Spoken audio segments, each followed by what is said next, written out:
Welcome to yet another episode of Earth Check brought to you by KUTV. My name is Molentina Ajambo Sisuma. I am super excited to welcome you to yet another episode. Now, have you ever heard of the term nature-based solutions? Well, these are actions that sustainably manage and restore natural ecosystems that, simultaneously benefit people and others and also tackle societal challenges. Today, I am so much excited to have a guest who is going to talk to us about the same and who is also a representative of an amazing organization called the INUKA Afrika initiative. So stay tuned till the end. It's going to be an amazing conversation. So let's begin the conversation with knowing who our guest is and also knowing his position in the organization. So, yes, hello, my name is Peter Bulimo. I am the co-lead of INUKA and also an alumni of Kenyatta University, and I'm very happy to be here today with you. Okay, so I am actually so much excited about this conversation, and I'm looking forward to, learn more about this initiative and get my audience to understand what you guys are doing. So I think we will begin with the goals for this initiative. So what are the goals, the main goals for running this initiative? So maybe I can just create a context about INUKA. And INUKA is for youth, by youth initiative that seeks to equip young people with the resources, skills, knowledge, mentorship, and networks to effectively implement, communicate, and scale the initiatives that they are already doing on the ground. So it is a nature-based solutions accelerator project that is currently piloting in Kenya. We have three main goals, and number one is NBS. When I say NBS, it's basically nature-based solutions. Yeah. So NBS best practice, and I'll circle back to it sometime later. And number two, we have sustainable livelihoods and youth leadership, and number three, we have community building and storytelling. So those are the three pillars within which we're implementing this project. Okay, so when briefly take us through when the organization started, and take us through when the organization started and what was the main aim for the organization. Yeah, so INUKA is a project, is a Youth for Nature's first actually ever on the ground NBS accelerator project.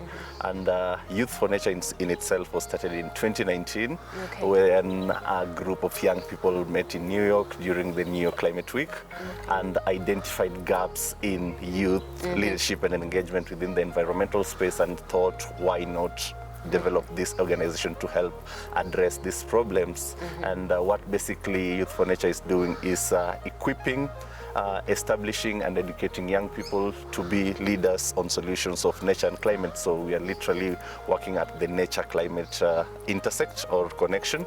And we have volunteers who we call global ambassadors from across the globe, from the Americas to Asia and Pacific to Africa.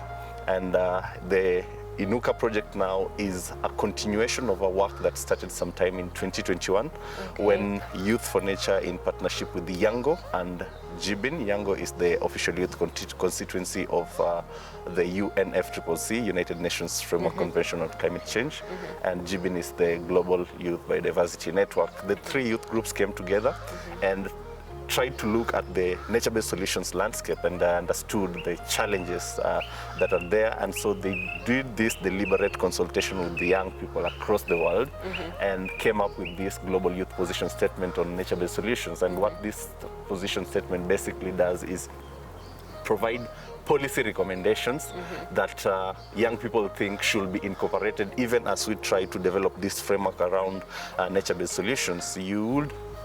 You'd understand that sometime in 2021 during UNEA 5, was it 2022? Yeah, 2022 during UNEA 5.2, the UN developed, it was the first time the UN came up actually with a resolution that actually provided a title to this nature-based solution. So nature-based solutions has actually been a discussion that has been very open, porous, and vulnerable. And with all this just transition coming in place and emission reductions, there was this concern that nature-based solutions will be are vulnerable to greenwashing, co-option, and false solutions, taking into account also land rights, community rights, and engagement within the space. And so with that, then young people saw it necessary to come up with a position statement to help guide that particular conversation. Okay. So moving beyond that particular conversation, we said young people, yes, have provided a policy position, but we also are leaders in this space, and we have things that we are doing on the ground. So how can we help these young people now implementing on the ground to implement in such a manner that is consistent with the nature-based solutions principles? And that's where the NBS best practice comes in. So we are teaching them on the IUCN, which is the International Union for Conservation of Nature, a global standard for NBS, which is a set of criteria that help guide the implementation of nature-based solutions. And so through that, and how also we can help improve their livelihoods and those of their communities, and also how we can help them communicate the impact of the work that they are doing, is how we came up with the initiative. Okay. So yeah, the initiative started in March of 2023, and as a pilot, it is almost complete. We are remaining with like 3 months to complete the pilot. Yeah. Yeah. Okay. So, in my own understanding of nature-based solutions, there are actions that basically are, there to sustainably manage and restore natural, modified ecosystems. Sure. Right? Yeah. So I would like you to take us through like some of the actions that this initiative, is putting in place concerning the same. Yeah. Or rather accelerating, right? Because this initiative is It's an accelerator. Yeah, it's an accelerator. So the way we are approaching the project, we pre-identified youth groups working within different ecosystems. And if you would understand how nature-based solutions work, is actually doing the right kind of restoration, the right landscape, using the right type of seeds or species that are meant for that particular landscape. So to help address that at a landscape level, we identified youth groups that are working in unique ecosystems within the country. And those are the youth groups that we were working with. We got representatives from these youth groups to impact them with this knowledge then, which they can use to transmit to their community and the organization within which they are working with. And so one of the youth groups is Big Ship. Big Ship works in Mombasa, and if you understand Mombasa, Mombasa is mainly characterized by the mangrove ecosystem. So Big Ship are looking at restoration of mangrove ecosystem through an ecotourism and entrepreneurial lens. We have one called NAPO. NAPO is Nature and People as One. And NAPO are working on the arid and semi-arid lands, and they are looking at implementation of nature-based solutions and community engagement, livelihood improvement through farmer-managed natural regeneration. And then finally we have Ondiri, Friends of Ondiri Wetland. Friends of Ondiri Wetland are working within the Ondiri wetland, which is in Kikuyu, and this is an inland wetland ecosystem. And what they are trying to do is to make a case of how conservation of that particular ecosystem can happen, even with the agricultural development. If you know, Kikuyu is a very agricultural area, and also infrastructural development and urbanization happening simultaneously. So how can we incorporate conservation in the middle of all these other happenings and developments? So that they're also making a case for inland wetlands. And so through all these three organizations, and we also visited an ecosystem in Nyamira, which are mainly working in agroforestry, and forested ecosystem also in Nyeri. And so through all this experiential learning, so how we do it is we usually take the youth through a given ecosystem, camp there for like a week, just trying to understand what is this particular group doing, how different are they doing, how can we tap on lessons from what they're doing, and how can we use that lesson then to enhance what we are doing back at home. And so to do that, we have a curriculum, have a well set out curriculum from the introduction, the basics of NBS, to how NBS sustains livelihood, to how NBS is implemented in agriculture, to how we can listen and understand our ecosystem. So with which each youth group, we had some modules that were specific to what the youth groups were doing. Okay. And so that is how we are trying to engage them. So that is number one, the curriculum. And then number two, we have an aspect on micro-granting. So in this micro-granting effort, this is just how we want to unlock finances for young people, understanding that it is very difficult for young people to get finances to implement their project. Yeah. And we usually say restoration or conservation without finances is just conversations. Like there is nothing really to show for it. So number one, we are unlocking those finances. But number two, we are also ensuring that those finances go to the right people at the grassroots who need it the most. And number three, we want to ensure sustainability of these finances when they get it. So we teach them how to write proposal.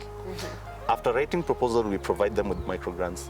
After providing them with microgrants, we help them establish what we are calling social enterprises.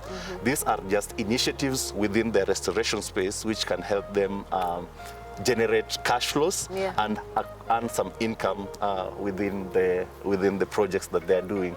So through this whole matrix, we are able to help these young people not just improve their livelihoods, but also improve the livelihoods of their communities. And then we all now have the final aspect on storytelling. We hired a whole media team, which is also young people, and that has been taking us, has been documenting our project and progress, but also providing very tangible knowledge and trainings on storytelling. So how do you curate your story? Even in the initiatives that you're doing, how do you communicate to the world that this is what we are doing and this is how you can come in to support? And so we are doing that and providing that training. Ultimately, we hope to create what we are calling a community of practice. Young people who have been capacity built with skills, finances, mentorship, that they can then transfer to other groups of young people. Yeah. So. Wow, that's quite interesting. I love how simultaneously, you're tackling societal challenges and at the same time, helping out with the livelihood. So we are going to come back, and from the conversation we'll have after the break is we're going to learn more about going deeper into how you're helping out with the livelihoods and even giving out practical examples. So ladies and gentlemen, I hope you're enjoying the conversation so far. Let's take a quick break. We'll be right back.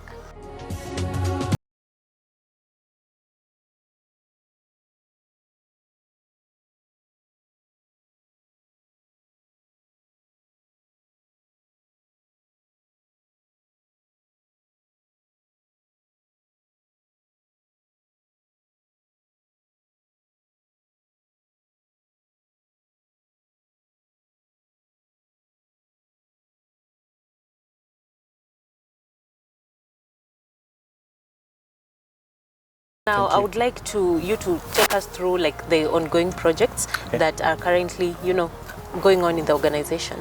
Okay. So for the project, right? So with what actually the project is aiming to achieve is, number one, to address the short-term threats to biodiversity, and we are doing this through enhancing existing nature-based solutions projects that the young people are doing. So sorry to cut you short. Okay. Do you have like practical examples of the nature-based solutions that the youth are currently doing? Yes, I have. So yeah, I had mentioned about addressing short-term threats to biodiversity, but also addressing long-term threats by providing sustainable livelihood options, but also enhancing economic opportunities for young people. So for the 3 youth groups that we are working with, we have identified projects that they are going to do to help achieve this particular goal. And so if we can go to Big Ship, for instance, Big Ship are doing like some very amazing work in mangrove restoration. But within the mangrove ecosystem, there are also many opportunities for ecotourism, conservation farming, historical and cultural heritage sustenance.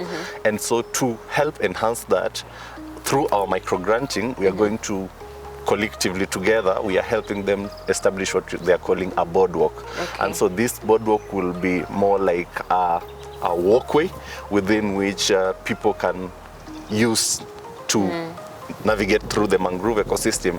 And through that boardwalk, they will have initiatives that will, one, employ the local community to help take people through the area. Okay. But also, number two, they will help enhance their plastic management campaign through using those plastic waste to help design that particular boardwalk. And also, there are people who are very rich in culture and heritage around that area. They will be placed strategically within that boardwalk to provide that particular information for the tourists that will be coming there. And these people will be employed as tour guides. And through this dissemination of knowledge, they will not just be enhancing like the culture and ecosystem integrity of that particular area, but people will be earning livelihood, income out of this particular initiative. Yeah. If we go back to, for example, Napo is an arid and semi-arid land, and they have identified that even as they are trying to conserve through farmer-managed natural regeneration, because of population pressure, drought, and whatnot, it is a bit difficult because farmer-managed natural regeneration is simply about marking a territory and ensuring that the pastoralists, as they pass with their animals or as they come to identify their food, they don't disturb this particular area that has been marked, so they let it regenerate naturally. And so to do this, then it is important that we create alternative livelihood solutions. And so they are establishing a very robust tree nursery that will provide fruit trees for this community so that they can establish these particular fruit trees. And so once they establish these fruit trees, the communities can then plant within their home and also within the area that has been marked. Once protecting or nurturing these fruit trees, they will also be able to protect and restore that particular area. And they are also establishing these tournaments, and the tournaments are more about football tournaments that will try to bring or entice more young people to come into the conservation space and take up initiative, because they have like a very large tract of land, about 400 hectares that they want to conserve.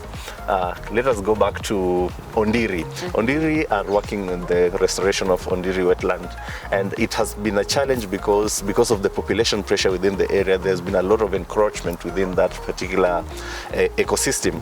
So what the Ondiri are doing, number one, like we have been camping there last week. The whole of last week we were there trying to engage with the community, and at the tail end of that we helped organize like this very famous Ondiri wetland marathon that brings stakeholders on board to just raise awareness about the conservation of that particular wetland. But the youth themselves, we are helping them establish a botanical garden.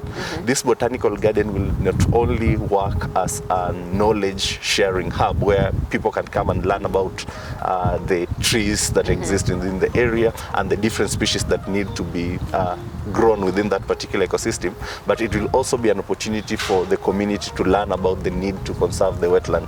So we are providing them with microgrants, and through this microgrant they have already acquired a camera, they have acquired a desktop for information, of course, for gathering information and also storing information and sharing with the community. But they're also trying to establish what they're calling an eco park, an area within the wetland where people can come and instead of trying to go into the wetland, they can just relax there and meditate, do their morning run and all that. They also have a nature trail which they are also using to educate the community, and through that particular initiative they are trying to establish in such a way that there will be subscription and the communities will be coming and paying something and understanding more about how to, you know, coexist within that particular ecosystem. So we are trying to make different cases within different ecosystems that can collectively come to make a case for young people, that young people given resources, skills, networks, they can actually do this work and expedite action towards, you know, realization of the UN decade for climate action and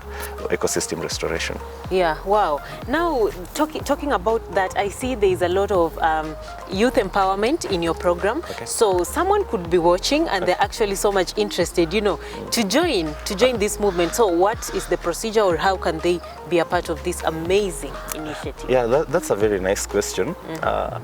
So INUKA, through the visionary of INUKA, INUKA was designed specifically to make a case for young people. And so this was designed as a pilot project, which I mentioned is unfortunately coming to an end in April.